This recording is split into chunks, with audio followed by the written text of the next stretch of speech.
Good evening and welcome. Tonight we will be going over the histories and geographies of Ciego de Ávila and Cienfuegos in Cuba. So these two provinces have a lot of similarities. One of the reasons that I grouped them together in that these two provinces are really well known for farming. Outside of the main cities of each province, it's basically mostly just farmland. Mostly sugarcane, there's pineapples, all the goodies that you expect to grow in the Caribbean here. With a couple of exceptions, in Ciego de Ávila, up in the islands here, this island here is part of it. This is part of Camagüey, which we've already covered. But up here, and it's very hard to see because it's very busy. You can see in the airport there, you can see Cayo Coco. And I think that's all it shows other than the airport there. This is part of the Jardines del Rey, or the Gardens of the King.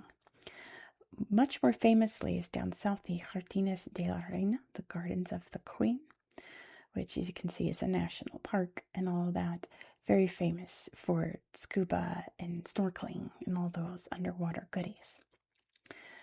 You can find some in the Jardines del Rey, but this area is mostly known for its beaches. Of course, the Bahamas are literally just over here.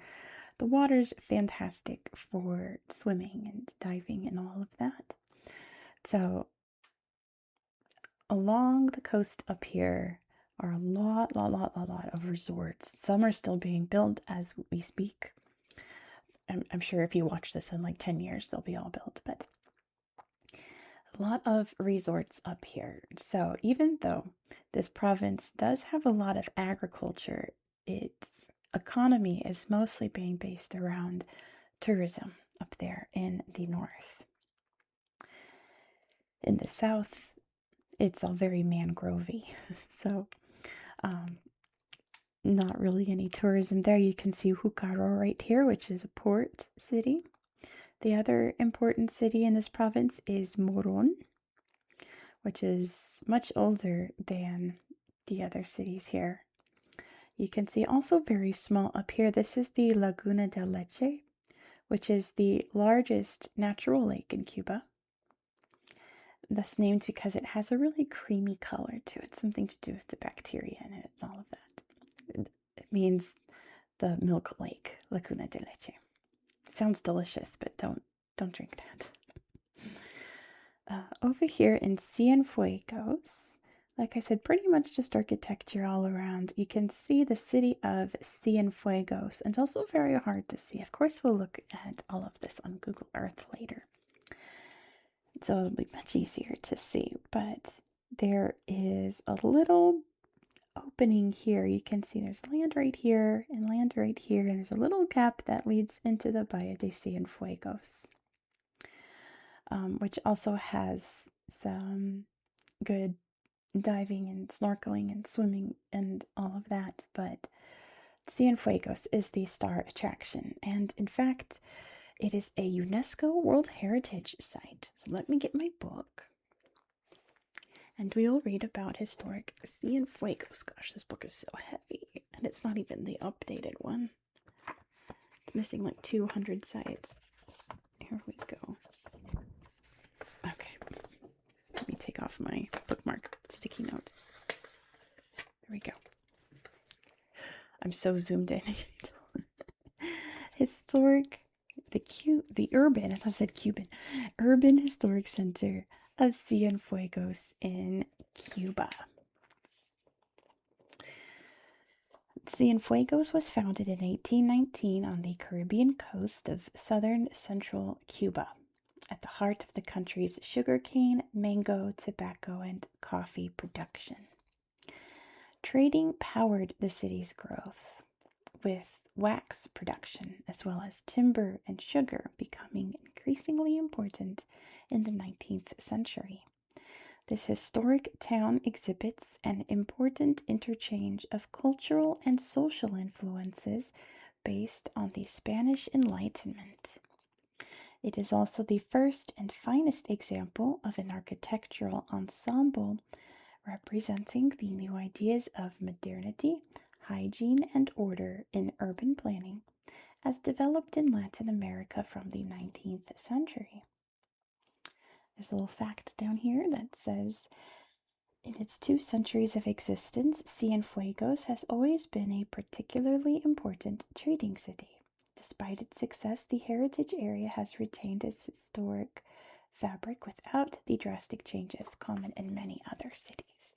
And you can see one of the many beautiful buildings right here, but I think there's a building prettier than this. And of course, we will look at them on Google Earth later. There we go. Also nicknamed the Pearl of the South, Cienfuegos. That was brought up on every source I read. Cienfuegos, Pearl of the South go hand in hand. So what are the histories of these areas? Of course, there was a large indigenous population here, especially up in this area here. And that would have been the Taínos. Columbus actually arrived in the Bahia de Cienfuegos in 1494, of course heralding what was to come, which was the removal of these indigenous peoples here. I think the earliest settlement in these 2 provinces would have been Moron. It was founded in 1543, but really didn't become much until much later. Both provinces had issues with piracy. Built on top of what is now the city of Cienfuegos was a fortification against pirates that was built in 1745. Pirates would occasionally camp out here on Cayo Coco. And after slavery became, or I should say the slave trade became illegal slave trading boats would dock here on the island. But let me see, when was Cienfuegos founded? 1819 is when it was founded, and it was actually founded by French immigrants coming from France and what became the United States in Louisiana. They came here, founded their little town in 1819, and it was destroyed a few years later in 1825 in a big storm. So they rebuilt it. They renamed it Cienfuegos. It had been named after one of the indigenous chiefs who had ruled this area at the time. Cienfuegos was a Cuban, leader, general, who helped rebuild the town. Fast forward to the 10 Years' War, which was Cuba's first major war of independence, leading up to the official. Okay, so here's what I found out. And there's what I found out doing this research. In our history books in the US, we call it the First Independence War and the Second Independence War, Cuban Independence War, with the first one lasting 10 years and the second one abruptly being cut short by the Americans. Now, I found out, from what I can tell in Cuba, they have the 10 Years' War and the Independence War. So that apparently is what they call it in Cuba. Correct me if I'm wrong, if any Cubans or if anyone knows watching this. So I'm talking about the 10 Years' War, or as we say in the US, the First Independence War. You can see right here this road going from Jucaro to Moron. Along here, the Spanish built a bunch of fortifications to try to stop any revolutionaries, insurrectionists, etc., from crossing over to this side of the island. I don't think it worked, but it came up in history all the time. It's called the Trocha de Jucaro a Moron. this essentially a battle line trying to keep back the revolutionaries from encountering this side of the island. I don't think it worked. But nevertheless, that is important in history. There were, of course, various battles during these wars that occurred near here. I think mostly over here. But obviously, Cuba would eventually gain its independence. The Americans waged war with Spain and crushed them, and they got Cuba as a result. So there went the Independence War, and eventually the U.S. gave Cuba independence. But that's neither here nor there. Speaking of the Americans, though, we have to talk about the Soviet influence in Cuba during the time of the Soviet Union, because, of course, Cuba would gain its independence, and then that government that was established would be overthrown by Fidel Castro, and it would become a communist country. So they became buddies with the Soviet Union, very famously, the Cuban Missile Crisis and all of that. So quite a bit went down around Cienfuegos here. I told you there is this bit and this bit. On this bit, the Soviets were planning to build a submarine base, and this was not long after the Cuban Missile Crisis. The U.S. spies flying over found out about it, and they said, a hard no, Soviet Union. You cannot do that. That violates our agreement after the Cuban Missile Crisis, so they never completed it. Also never completed was a nuclear power plant on this side here. The Soviets were in the middle of building this huge nuclear plant when, in 1991, the Soviet Union fell apart and they abandoned it. And it's still a very creepy looking abandoned place today. We'll look at it on Google Earth. It looks really cool. As someone who's a nerd about nuclear history, I think it looks really awesome. I would love to explore those ruins. I would nerd out in there. The government has tried to build it up to no avail. And especially now, it's like rotted over. It's no good anymore. It has to be ripped down if they want to do anything with that land. However, near Cienfuegos, the Soviets also built an oil refinery, which did go into operation. But of course, after the Soviet Union collapsed, they all pulled out. So Venezuela now runs that oil refinery. Makes sense. They're like the nearest major oil player. That makes sense. So yeah, collapse of the Soviet Union really did a number over here in Cienfuegos. A huge domino effect, collapse of the Soviet Union all over the world. And it was in the 1990s that the tourism industry really started to pick up over here on Cayo Coco in Ciego de Ávila. Did I mention? No. Ciego de Ávila was founded in 1840. A lot of sources I read talked about how Cienfuegos was built kind of late in Cuba's history. Ciego de Ávila was founded way after that.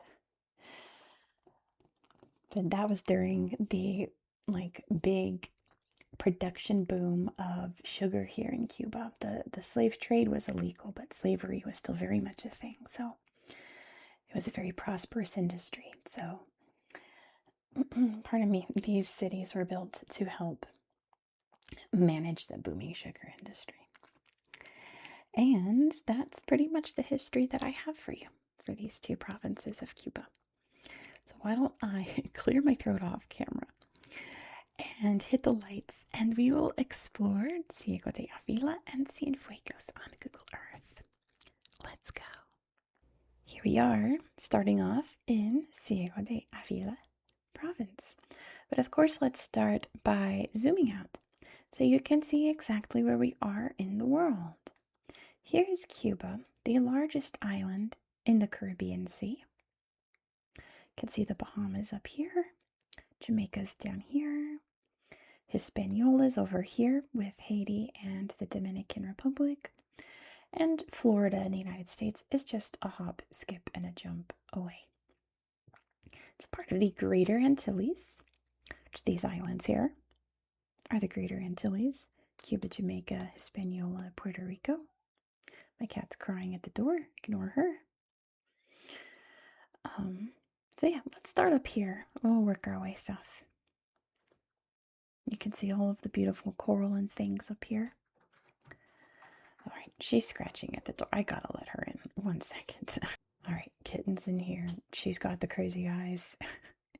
She'll probably try to come and interrupt this to get my attention, so be prepared for that.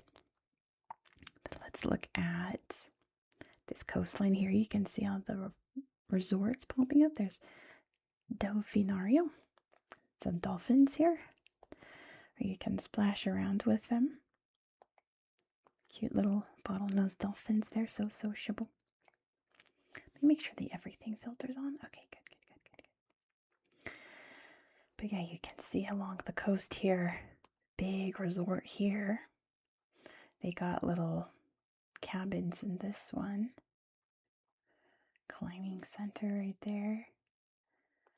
Little luxury villas out there. You can see that they're building something right here. Looks like there's some, I was going to say maybe some aqua farming there, some shrimp farming or something. I can't really tell though. But more resorts up there. Big pool area on this one. And there's the beach. Let's take a look at the beach. Playa Las Dunas. And of course it's perfect. Look how gorgeous. It's beautiful. Yep, that water looks so refreshing and so blue. Impossibly blue. You can go horseback riding on the beach. Among other activities, I'm sure. So yeah, this is a big tourist industry up here. Lenny's is closed, you guys. It's too bad. And there's Paul's happy place. I'm glad for you, Paul. More over here.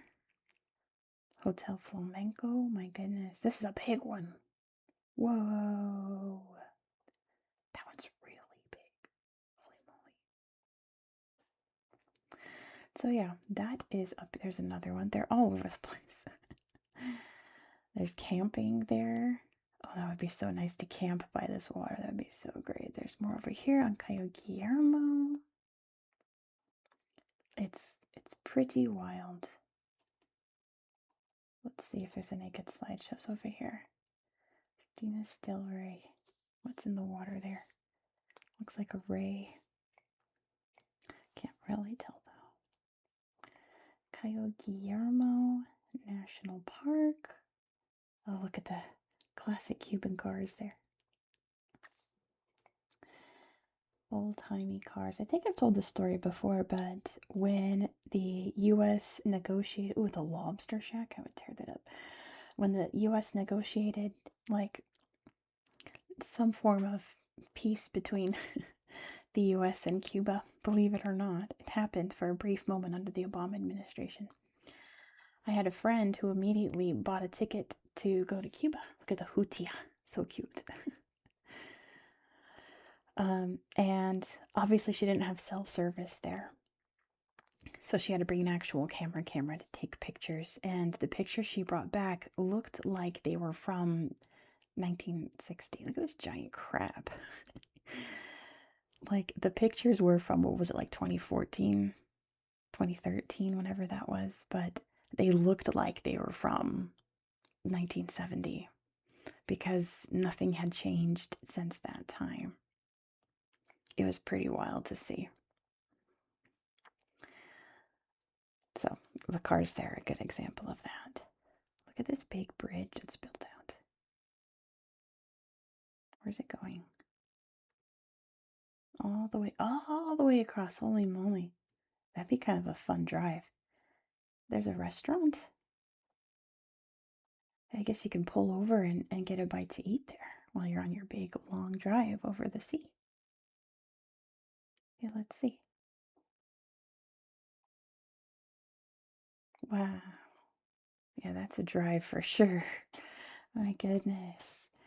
There's a friendly face there. I'm not sure who that is. It's too far away. Wow. What a try. You can find a big chair. Lots of places to take pictures. Can we see who that is? Looks like a baseball player based on that hat, but I cannot tell who that is. Maybe someone can tell me. Here's the Laguna de Leche, which you can see from up here. It's pretty creamy looking, but see, I can't tap it, but I have it tacked in here. Laguna de Leche. So you can see when you look up close, it doesn't look very milky at all. This looks like regular water. Doesn't it? Yeah, but you can definitely tell from above, well, that's a pretty church, that it looks very milky indeed. Otherwise, I guess it's a little thick there, isn't it? I bet you if you dive under, you can't see a thing. It's all cloudy. Big pelicans swimming around there. Yeah. All right, let's check out Moron, which I think I just found. Not much there. Of course, there's a Jose Marti Park, because every park in Cuba is named after Jose Marti. The revolutionary heroes. A big rooster and a little rooster. Very old building here. Like I said, Moron is probably, from what I saw in my research, the oldest city in the two provinces that we're looking at tonight. Lots of farming going on. And very beautiful buildings in their crumbliness, their state of oldness, beautiful cars. See what I mean? It was pictures like this she would bring back. Lots of roosters here. Crocodile farm. What are you farming the crocodiles for? Look at these big guys. How are you farming them? What do you, I guess, oh, cute flamingo. I guess for tourists, yeah, you can hold a baby croc, I guess. Flamingos are chilling out. Crocs are chilling. Cute baby crocodiles and alligators are so cute. They're so funny looking. I think because they look like a full-grown croc just shrunk. God. They always look like they're laughing when they're doing that.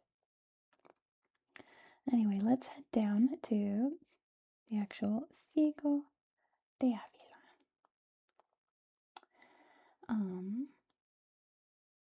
Trying to remember. I think it was Cienfuegos. I had a bunch of stuff in town to show you. I don't think there was anything here that I was like, oh, I gotta show them that. I don't think so. I did find little things here and there, but nothing to like, OMG, I gotta show them. That was Cienfuegos. Cienfuegos is gorgeous. Big Cupid flag. Very, I love this style. That's so fun. Old truck there, very old cars, and little alleyways. Looking kind of like New Orleans there with all the pillars. I guess it was built during kind of that time of like the height of New Orleans architecture too. That just must have been the style. Then a much more modern looking building there. Not nearly as pretty. And then once we hit the south, you can see all of the swampy mangroves down there. And there's Júcar. Definitely not nearly as big as the other towns, but it is an important port. You can see all the big ships there docked. Alright, that was pretty much Ciego de Ávila. There are lots of other little things, like the crocodile farm. There's Venezuela, which whenever I tried to look up stuff about Júcar, I'd get stuff about Venezuela, and I was like, no, this town. I wonder if they were once the same town, and that's why. But yeah, I found little things here and there that were pretty cool. Therefore, I encourage you to poke around these provinces yourself to see what you can find in your spare time. Take a peek. Let's head to Cienfuegos. I really didn't find much up here, though. Again, feel free to take a peek, but up beyond the city, I didn't really find. You can see like there's a big dam right there, but it's all farmland. It's all lots of pretty little farms and little towns here and there. But let's head to Cienfuegos so you can see why this area is a UNESCO site. First we have the Malecón, the little seaside area here, where we can see some of the classic buildings here. Cienfuegos. It's beautiful, very French looking, right? Very New Orleans style with that wrought iron balcony there. It's a very beautiful little beach walk. Someone's in a restaurant or something taking that picture. Lots of seabirds. Lots to see. Of course, the palm trees and the wind and all of those wonderful things. We've got the Naval Museum there, but I'm looking more for...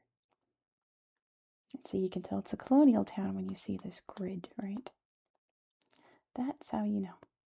Usually I say the Spanish because the Spanish were all about grid patterns, but this was a French city. Here's Benny Moré. Benny Moré is an absolute god when it comes to Cuban music. Think Ricky Ricardo on Isle of Lucy, the swing band kind of sounds. That's Benny Moré. Except real Ricky Ricardo's a character in Isle of Lucy. Think Desi Arnaz, right? There he is walking around because he was from this area and he wrote a very famous song about Cienfuegos. Here's their Jose Marti Park. And here's where we can find all of these beautiful classic buildings. I think this, no, I was going to say, I think this was the one that was on the UNESCO book, but it is not. The Governor's Palace here, the big dome, looking very like Duomo-esque, right? As if it's from like Florence or something. We have this museum here, which is my favorite building. Look at the little spiral staircase going up to this lookout here, like a balcony above the balconies. That's a beautiful building. And it must be fun to walk around. And you can see more of the gorgeous buildings around. Look, that one's really cool too. What a rooftop. Up high on top of the balconies. And of course, all of the gorgeous interior. Beautiful, beautiful. There's the spiral staircase.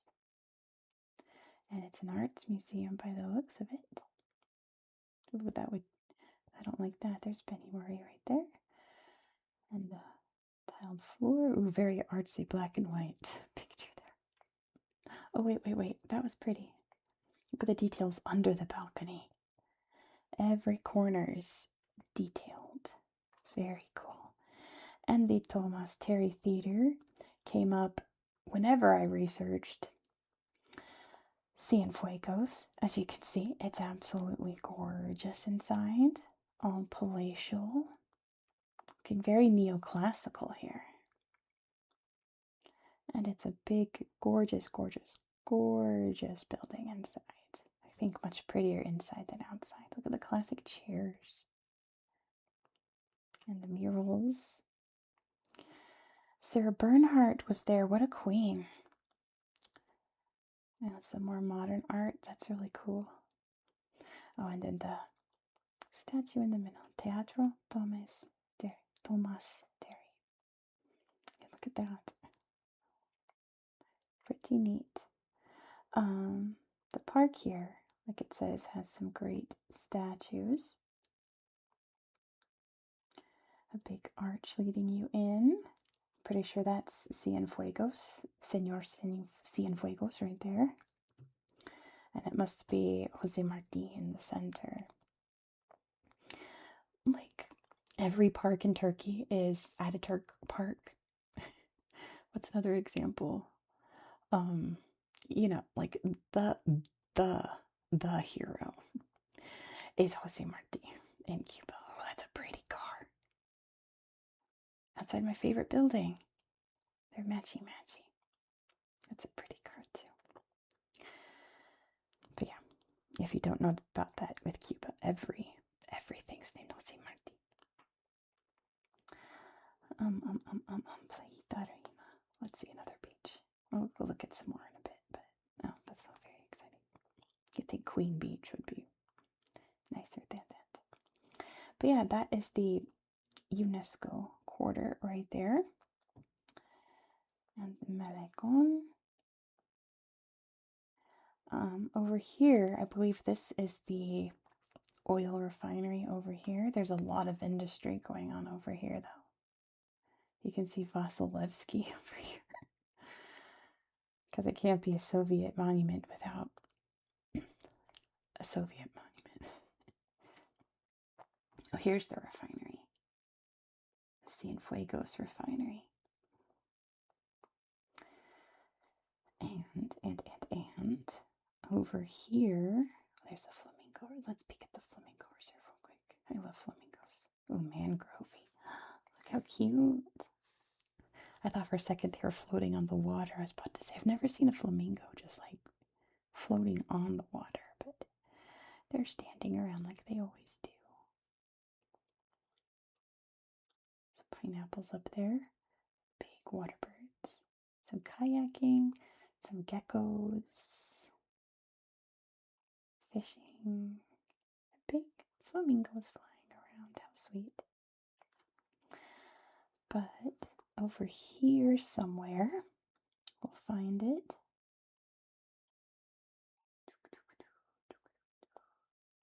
We'll find it. Also, this beach came up a lot. This beach right here. The pictures are okay. Somewhere over here we can find the abandoned submarine base, URSS. Yep, and that's what it looks like now. Abandoned due to the United States saying you cannot build this. And then if we head over here, there's Hagua. We can find, let's see, here it is. This old abandoned nuclear plant in the middle of construction, and then the people building it lost their country, and I guess they just had to go home and it never finished. You can see one big reactor here, and then they started another one, and then they split because the Soviet Union collapsed. You can see there was so much construction happening. So much was done. They've got their water there for the pumps all ready to go. They got their roads planned out. I'm sure this was probably going to be like housing or something over here. And it was not to be. It's a creepy old building. I imagine urban exploring in this place is absolutely rad, but make sure you get your tetanus shot first because it looks very rusty. But that, my dear viewers, are the two provinces of Cuba that I've shown you tonight. See this little narrow way? Let's look at this. Bateria. A little holdover from some conflict at some point. There are quite a few of them. Let's look at one last pretty sight before we end the video. Look how gorgeous. Thank you so much for watching. Man, I've got a frog in my throat all this video. I apologize. Or you're welcome. But thank you so much for watching. If you enjoyed this style of video, please consider subscribing. Tomorrow's video is going to be tablet only because we're heading over to Moldova once again. Gorgeous little Moldova. It's just a tiny little corner, not a lot of history, not a lot of pictures, but we'll see what we can find. So if you enjoy me wandering around Google Earth and poking around, be sure to subscribe so you won't miss out, especially since we've got some big videos coming up. We have a lot of capital cities coming, very huge, major capital cities. So be sure to subscribe. All the ones starting with city of blank. Also, don't forget to hit that thumbs up button and let me know all your thoughts down below in the comments. I hope that you found this video to be relaxing and educational. And I hope that I love this building. And I hope that you have a good night. Good night.